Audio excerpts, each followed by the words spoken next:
Hello everyone. আজকে আসলে সকালে ঘুম থেকে উঠে কি খাবো ভাবতেছিলাম। পরে ভাবলাম যে প্যানকেকটাই বানিয়ে ফেলি। তো প্যানকেক বানানোর জন্য আমি প্রথমে একটা ডিম নিয়ে নিলাম। একটা ডিমে বেশ অনেকগুলা প্যানকেক হয়ে যায়। তো একটা ডিম নিয়ে নিলাম এবং এই একটা ডিমের মধ্যে আমি দিয়ে দিব চিনি 3/4 কাপ চিনি। আচ্ছা 3/4 কাপ বলতে হচ্ছে 1/4 কাপটাকে ৩ বার মেপে নিতে হবে। এটাকে বলা হচ্ছে 3/4 কাপ চিনি।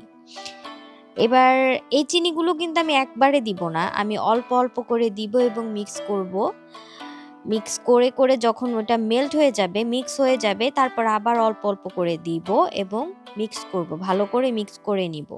মিক্স করে এখানে আপনারা গলানো বাটারও দিতে পারেন। আমি আজকে গলানো বাটার দিই নাই। আমি 1/4 কাপ